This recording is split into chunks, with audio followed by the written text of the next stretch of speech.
उन्हाळ्यामध्ये भाज्या कमी असतात आणि भाज्या खाव्याशा पण वाटत नाही.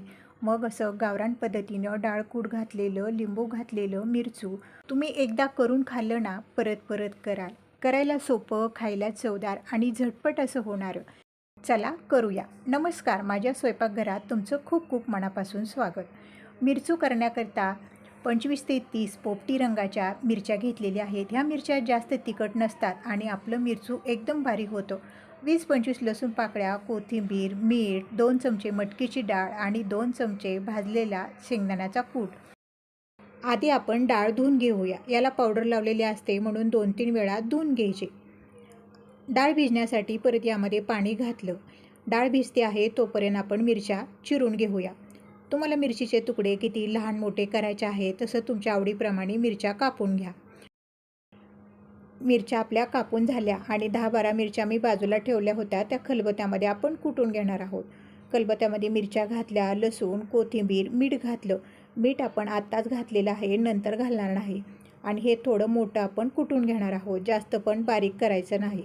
एवढं असं मोठं कुटलेलं आहे. आता हे काढून घेऊया. आता कढईमध्ये 1 चमचा तेल घातलं. तेल तापलं की मिरचीचे तुकडे घालून घ्यायचे आणि 2 मिनटं तेलामध्ये हे मिरचीचे तुकडे आपल्याला चांगले भाजून घ्यायचे आहे. त्यामुळे आपलं मिरचू एकदम चवदार असं छान तयार होतं. 2 मिनटं मिरच्या भाजून घेतल्या. आता थोडेसे मिरचीचे तुकडे असे बाजूला करायचे आणि हे कुटलेले मिरची लसूण आहे तो घालून घ्यायचा आणि 2 मिनटं हे कुटलेल्या मिरचीचे तुकडे चांगले तेलामध्ये परतून घ्यायचे. आता डाळीमधलं पाणी काढलं, डाळ घालून घेतली, शेंगदाण्याचा कूट घातला. डाळ कूट घातल्यावर मिरचीमध्ये हे चांगलं आपल्याला मिसळून घ्यायचं आहे. अर्धं लिंबू आपण यामध्ये पिळून घेऊया. तुम्हाला आवडत असेल तर लिंबू घाला, नाही घातलं तरीसुद्धा हे मिरचू एकदम भारी लागतं.